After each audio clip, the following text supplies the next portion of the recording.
But hey folks, great to be here to talk about how your voice, or maybe Troy's, confirms my identity. So my name's Ethan. My name's Ethan, and I generally go by Skelmers online. I'm a security consultant at Bastion Security Group back in New Zealand, on a little island on the other side of the sea. Also, an open source developer, pretty avid, so got a bit of experience on both sides of the metaphorical security fence. But enough about me and enough about this presentation. Let's have a little story time. Raise your hand if you've ever heard of Darknet Diaries. Quite a few of you. Now, I don't know if anyone listened to the episode on April 2nd. You know exactly where this is going then. So, in Darknet Diaries on April 2nd, we're introduced to a lovely woman called Rachel. Now, Rachel is a social engineer by trade. And she got asked by 60 Minutes if she could, fish one of their journalists live. Or not necessarily live, but on camera. Now, that sounds complicated, Surely it's pretty hard to fish someone on camera when they've given consent to be fished. Because, you can't just go out, you can't just fish them without their knowledge. But she did it. She went ahead and went, oh, cool, investigative journalist. There's a lot of interviews of her online. Wonder what would happen if I download those interviews and train a voice clone. And then I found her phone number alongside those interviews. She's an investigative journalist. She wants people to come to her and talk to her. So she's put her contact details online. So I'm just going to go ahead and spoof her phone number, make a voice clone of her using all of her clips, all of her interviews, and I'm just going to call her colleague. Hey, I'm down the travel agent right now, and I forgot my passport, and we've got that trip coming up next week. Do you think you could read my passport details out from the company system so that I can book my travel and we can go and do this journalism? And her colleague's like, oh, that makes sense to me. It sounds like my colleague. It's coming from her phone number. My phone says it's her. It says it's her contact. Absolutely. I'll just read out your passport to you. I'll read out the security details. But it was actually Rachel, sitting in the next room on her phone with her laptop open. Now, there's a bit more detail to that, and there's a whole episode on it if you want to look it up. It's a 60-minute interview with Rachel Toback, or you can look at the Darknet Diaries April 2nd episode. But I thought it was just a good introduction to talking about the following things. And we're going to go over some deep faking within our current society, another example of kind of where we're seeing it. The rise of voice as a security boundary and how it's coming up. How to clone your own voice, and then cloning someone's voice using their digital presence. And then some, discussions around industry trends, mitigating factors, and my thoughts. From that, I'm hoping you'll get a few things. One of those being, just a better understanding of the voice biometric space. It's a pretty new area. As well as that, some practical voice cloning skills, how to use them to bypass voice authentication, and then, on the flip side, how to use voice authentication securely. And then, also just understanding the risk voice authentication poses to you as, a business owner, as an end consumer. But on that, I did some Googling recently. I looked up some news articles. And all of these news articles are from the past relatively 4 to 5 months. There's some pretty big titles in there. The FCC banning AI-generated robocalls must be pretty serious. And honestly, I'm just seeing news titles like this all the time. It's almost every day. But why? Why is our voice and voice phishing and scam calls from cloned voice and robocalls coming up so much? Because voice authentication is kind of seen as the next step forward in a simplified user experience.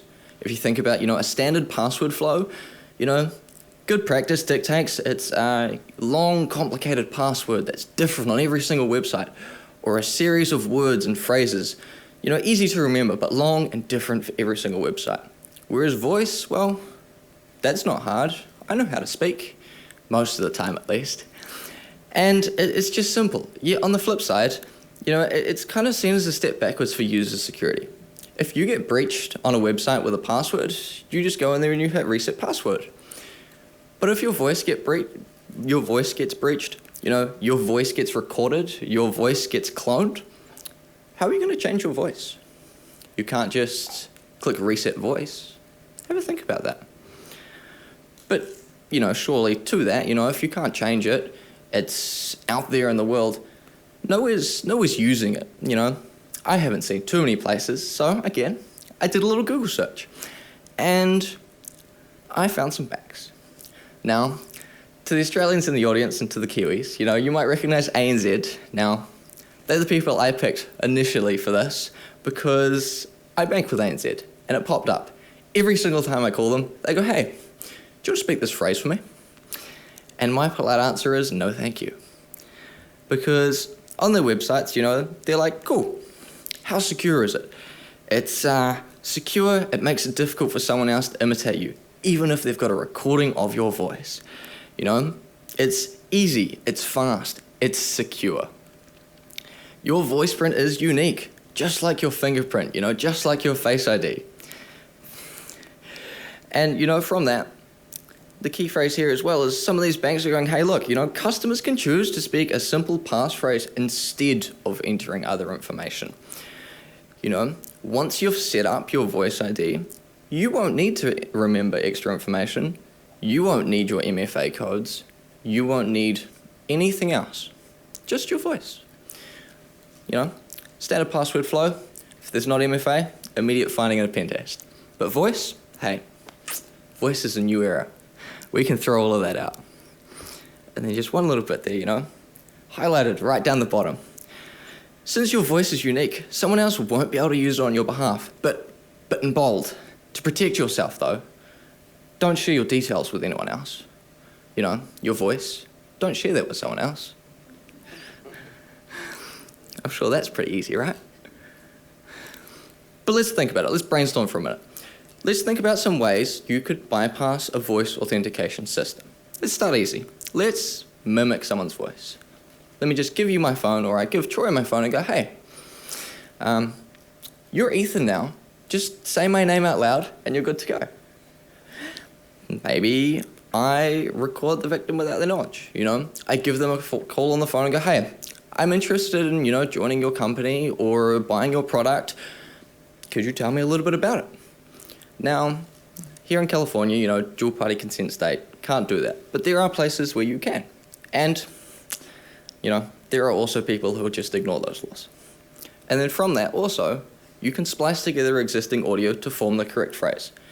Free tool like Audacity, drag some audio in there, clip out the words you want, because most of these phrases that you need to speak are public. And then you've got the person saying the correct security details. Wow, interesting. And then, like the good buzzwords we've got, we can clone their voice using AI. But we're going to take a look at a couple. We're going to do some looking at graphs with some mimicking voices that I did back home, and then we're going to teach you how to clone your own voice and someone else's using AI. So let's look at some data. Back in the office, I sampled 15 people and I got 4 audio clips from each of them.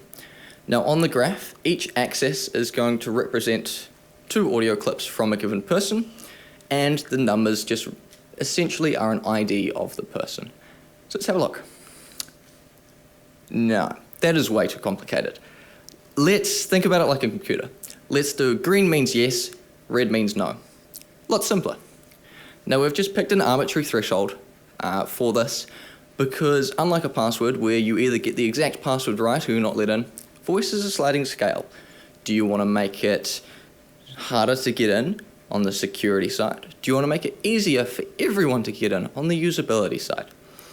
And now if we focus on a specific row here, we're going to look at 2B up at the top. Now, if we look at that initial square on the left, we can see that 2B is not being recognized as the audio clips from person 0. Pop across one more. We can see now that person 2 is not being recognized as person 1. Great. One more, and we can see that person 2 is being recognized as person 2. That's ideal. So that diagonal of green dots essentially just means, hey, can you get into your own account? Now, the answer isn't always yes. There's a few people who, maybe in their recordings, they sounded a bit different. Maybe they were tired. They can't get into their own accounts. So, like the good business owner I am, I don't want to lock people out of their accounts. They'll go somewhere else. Let's lower the threshold by 1% and see what happens. So a couple things happened, and they both happened in the same row. Person 14 to be specific. If we start at the right-hand side of the graph, on the diagonal we can see that person 14 is now getting into their own account. Great. But they're also getting into person 0's account. And we've still got a couple people who can't get into their own accounts. So, to humour you all, take a guess in your mind, really quickly, at how many green squares you think there will be on there if I have to lower the threshold by a few more percentages to let everyone into their own accounts. I'm willing to bet you didn't think it would look like this. Now, a note on that is that is only about a 2% lower threshold compared to the one from before. And while this isn't exactly a voice authentication platform, it is pretty representative, although there's a few extra squares in there for comedic effect. But surely, with that right, if I've gone ahead and got onto all of these people's accounts, I've had to have a highly complicated setup for these audio bypasses. You know, I've rented out a sound booth. I've got an XLR microphone. It couldn't be as easy as sitting on a couch with a laptop on my lap, playing audio from the speakers with my phone on call with the system on the couch next to me. Except that's precisely what we did. We recorded some audio using the microphone on the right, you know, a pretty entry-level microphone, and then made some voice clones, played them out of my laptop speakers, not even, you know, directional speakers or anything, to the phone on the couch next to me, and we got into a real customer's account. I'd say that's a pretty low barrier to entry. So what do we get with that? Well, you know, there's a low barrier to entry. It's essentially, do you have a phone, and does that phone have a calling plan? I'd imagine most of you would meet that criteria. And then, you know, we've got some high-value targets in there.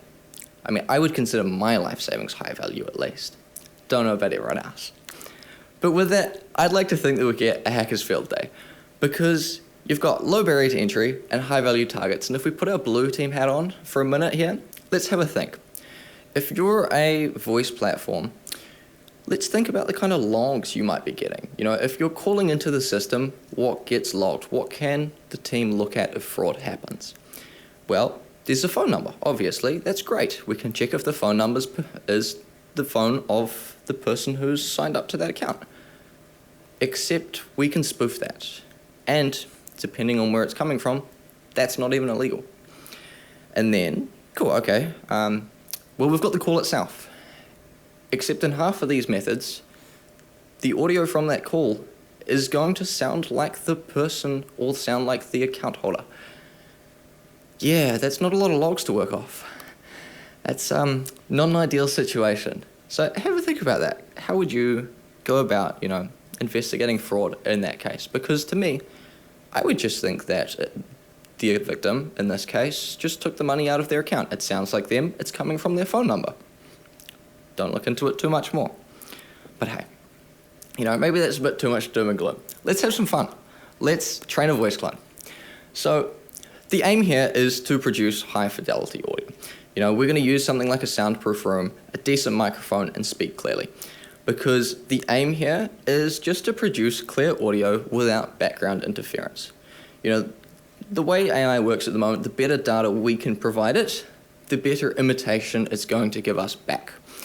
So the goal being, you know, clear audio, single speaker, you know, no office noise in the background, that kind of thing.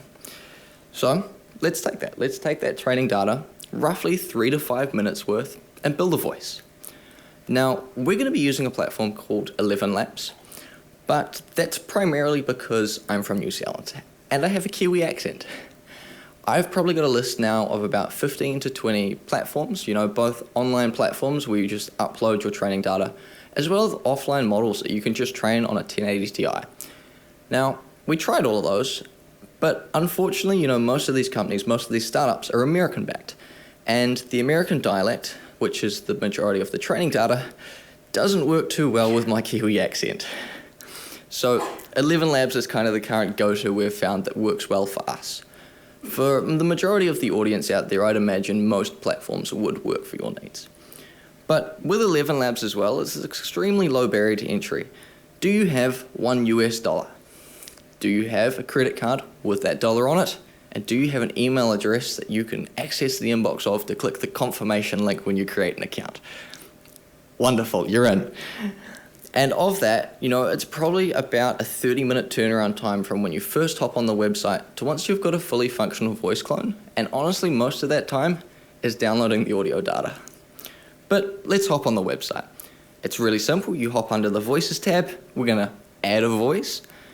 And there's a few options. We're going to do an instant voice clone, which is, as it says there, one speaker, over a minute long, no background audio. They do also have the option for professional voice cloning. Honestly, haven't needed it. Once you're in there, you give your voice a name. I prefer to give it the name of the target just for when you've got quite a few targets. You can easily distinguish. And then you can upload your samples. You'll see there that you can upload up to 25 samples of 10 megabytes each. But as they stress there as well, we're looking for quality over quantity here. Once you've gone ahead and done that, click the button down the bottom, clone voice, done. And now we have a voice. So let's go ahead and use it. We're gonna click a different tab. Might be really hard to understand. It's the speech tab. And then once we've clicked the speech tab, it's a free-form text field and rhetorical question here, but any guesses what goes in there? If you guessed the text that we wanted to say, great. So it's quite simple. You just type the text in you want to say and hit generate.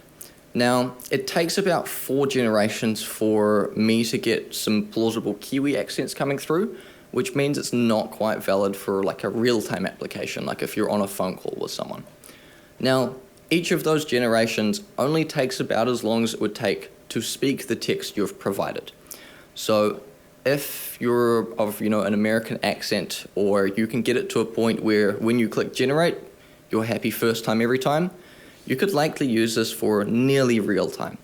But unfortunately, not quite the case for me. So let's listen to some examples. Let's listen to some examples of my voice. Now, as you can all see, I'm a remarkably, I'm in my mid-40s, so let's just listen to my date of birth. The 30th of June, 1981. Yep. That sounds like me. You've probably had about 15 minutes now of my voice. You can take a guess as to whether or not you think that's me. And possibly another one, less numbers, more text. I say that number all the time. There we go, it's a bit better. Play it one more time for people. I say that number all the time. And hopefully you can kind of pick up on that being me, or at least very close to me. And then if we put some extra things behind that, if I'm calling in with a bit of urgency, maybe some background noise on the call while I'm playing it like a baby crying, just, pulling out our red team handbook, essentially. You could imagine how easily you could get past someone with that. Like, that wasn't a 100% success rate back home, but it's about 80% for some of those audio clips. And that audio clip I played did also get into my account on one of the jobs I was doing. But it's all well and good cloning your own voice. What happens if, my voice sucks with the software? Well, they've got a beautiful settings tab. Stability, for example, essentially says, every time I click generate, how different should it be? For the Kiwi accent, we're kind of relying on that difference to pull towards more of a Kiwi accent and less of American. So you just change that depending on how you're finding it. Similarity is just how closely it's going to match your input audio files. So you're going to put it as high as you can before it starts giving you audio defects. And then style exaggeration depends on your target. If you click generate and it doesn't sound like them, maybe it's speaking too fast, maybe it's garbling it a bit. Push that up a little bit and just take it a bit more towards what they sound like. But that's enough of our ears. What does the software think? What if we put it towards that graph we did earlier on, where we did a comparison of my real voice compared to those voice clones we heard? Ooh, there's a green square in there. Now, sure, not both of these squares are green. There is a piece of audio in there which isn't being recognized as me. But in the case of what is primarily being used for an authentication flow, a bypass is a bypass. you would still get into my account with this. And that's not on. But also, it's remarkably simple to clone your own voice. I can just walk up to a microphone and start speaking.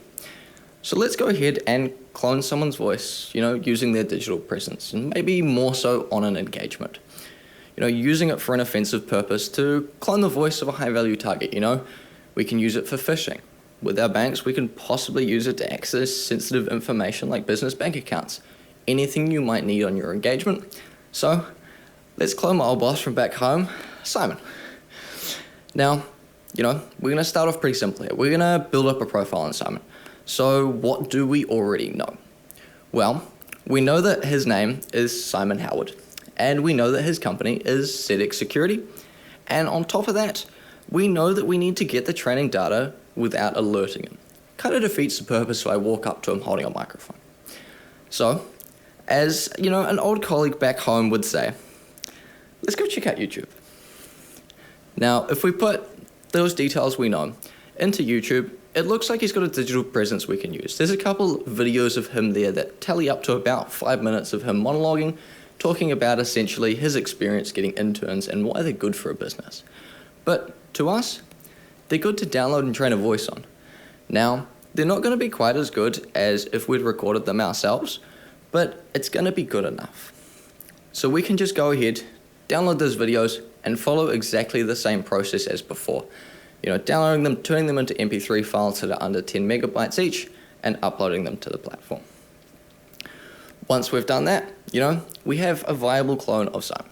It's not going to be perfect because the audio we gave it isn't perfect. But it can prove to be good enough for our avenues of abuse. One of the audio clips I'm going to play to you had everyone in the office confused to the point where, and a direct quote is, "Why do you have a recording of him saying that on your laptop?" Now, I'm not going to be too mean to you. I'm not just going to play them without giving you some reference audio. So I'm going to play you a little reference audio clip now from one of those videos, and we did use this video as training data. Hi, I'm Simon Howard. I run ZX Security, IT security consultancy here in Wellington. Cool. So we've got a little bit of reference data now. So that's what he sounds like in real life. Let's listen to some voice clones. I mean, it's not exact, but it is close. And we can definitely hear that, it's not quite the same as the audio we've given it. Now, that is actually more like he sounds like now because the audio from these videos is actually 5 years old. But how about a better one? How about one that's a bit closer to what he actually sounds like? Hey dude, sounds good to me. And then I've got a third one here, which is a little bit of a cheeky one. Raise your hand in the audience if you use Android. A few of you. My apologies if this does what I hope it does. Hey Google, set an alarm for 7 a.m. tomorrow. Now, that did get someone back home, and that second audio clip did confuse people as to why I was just recording Simon saying some really random sentences. Because I was just like, hey, put some headphones on, listen to this. And they were all like, huh? Why? But, again, enough of us listening to it. Let's see what the graph thinks. Ooh. He's even more real than me. So, again, we've got 4 green squares there. Real Simon is being recognized as real Simon. AI Simon is being recognized as AI Simon. But also, they're both being recognized as each other. And especially in the context of people who you might not have interacted with too much, that's going to be more than enough. If all of your reference audio of this person is that 15-second clip, you're going to be pretty on the fence with it. Yet it was still confusing people who've worked with him for 5-10 years. So, cool, that's fun. But how do you do it right? How do you take what we've just seen with the mimicking, with the cloning, and do it right? Well, the short answer in my eyes is that you don't. You're relying on something which is inherently, a non-unique medium. And with that, your voice inherently has variability. Like, I know that when I woke up this morning, and when I'm speaking now, and when I'm at happy hour later on, my voice is going to be different. Yet, as a business, I need to let all 3 versions of those voices into the software. And that's going to inherently incur risk. And from that, your voice can easily be obtained. We live in an ever-digital world. Heck, this presentation is being recorded and put on YouTube live right now. Now, don't clone my voice, but you're going to have 20 minutes of really good audio sitting right there if you wanted it. And, that's all introducing the ability for abuse. The fact that it's a sliding window in the hands of the business to pick, hey, do you want a usable system or do you want to crank it a bit more for security, yet still having some form of bypass in there, some documented maybe 1 in 100, 1 in 1,000 bypass rate is not going to fit it for an authentication flow. Because in an authentication flow, a bypass is still a bypass. And it's not often that, we're on an engagement where every single bypass technique you test results in access to client accounts. Yet that's the case here. But it's not all doom and gloom. We do have some defense in depth. Some for consumers, if you're a user of these systems, I think the main thing here is being risk aware. As consumers, we're kind of at the liberty of the business. But being aware of what we're signing up for and having it on our brain that, okay, maybe Voice ID isn't all it's being talked up to be. It gives you the option for alternatives. And with that, use alternative offerings if they are there. If your bank goes, hey, you can use voice, or you can do the old way where we'll manually verify you and we'll get you to read this code out from the app.